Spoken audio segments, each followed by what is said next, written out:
Hey everyone.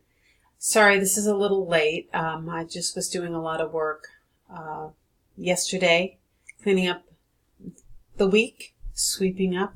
I know there's more sweeping to do, and I will definitely get to that later today. I'll keep checking. Probably then I'll be back later in the week to do more checking and commenting, etc. A couple of just housekeeping things. I left you a little thought about late work, and I hope my little passion planner. I'll show you my passion planner. This is my giant passion planner. Uh-oh, I dropped something very important from my passion planner. I really like my passion planner because it has a pocket. And one of the things, I'm a big scheduler, and I'm writing a collaborative novel, and every year the woman I'm writing with, we haven't been writing for years this way, but we do a year plan, a dream goal list, and we do a year plan, and we've done it for years, and I put the little list in my little passion planner. Actually, this isn't a little, this is next year's passion planner, which is, they gave up on this size last year for the giant size, and I'm really glad. This one actually fits in my purse. But it also has the pocket. So, I understand that life gets in the way, and trust me, my life has been really fraught of late, and I understand fraught, but I also understand what makes me feel better is having everything sort of in order and done. It gives me a sense of peace, in the sense that I know I don't have things looming over me, and I think that's helped me be successful in my jobs, just because I can prioritize and get it done. And there is pain in getting things done. It hurts. It hurts when you're upset or busy or sick. And yet when you've overcome that, it's over. And yes, there's more to come. But you're still on top of the wave. I think being on top of right here, there's your little stick figure. And if you're here, ouch.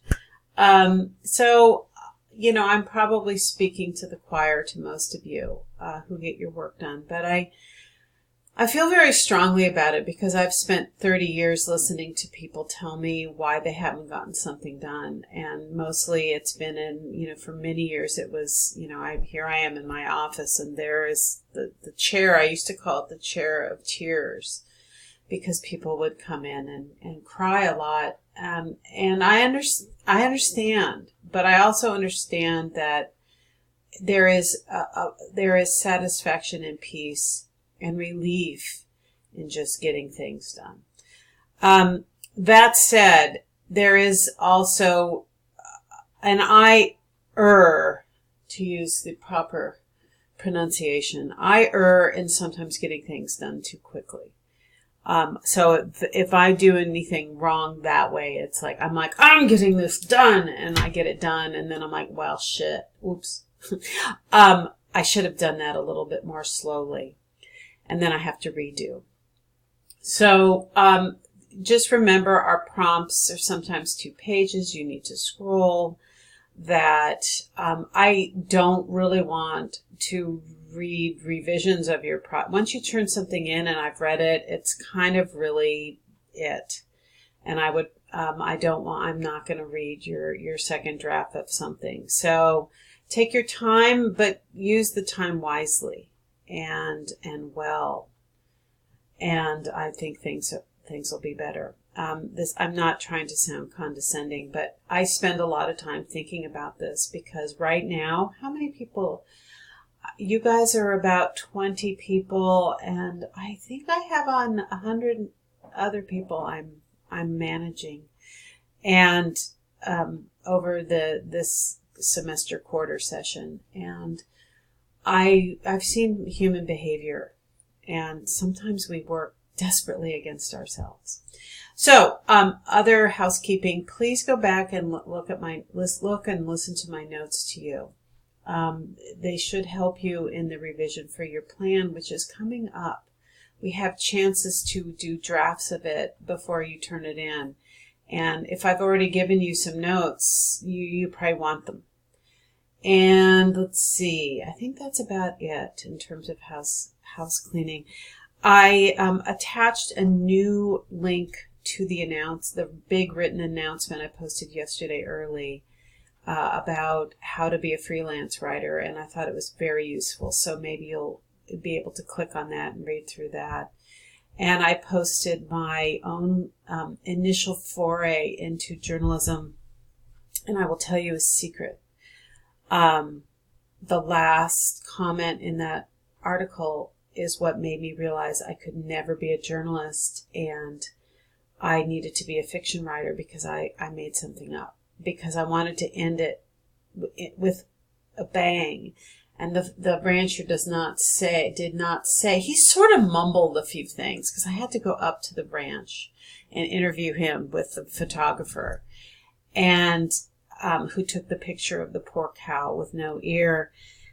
And he mumbled this and that about the dogs, and I made up the part where it's costing him a lot to entertain them. And my editor said, I was 16, and my editor said, "Did he really say that?" And I said, "Yes." So I lied, and I would now have lost my Pulitzer Prize if I was working for the New York Times. And it taught me a lot about crafting story. And journalism has to use the facts. And I didn't dig up enough of them in order to do a good job. However, that piece did help me later on as I wrote. And but it also helped me realize what I should be writing. So I look forward to this week, and I will be up on the boards later on, probably in the week, just grading away, and I hope all goes well and work gets done.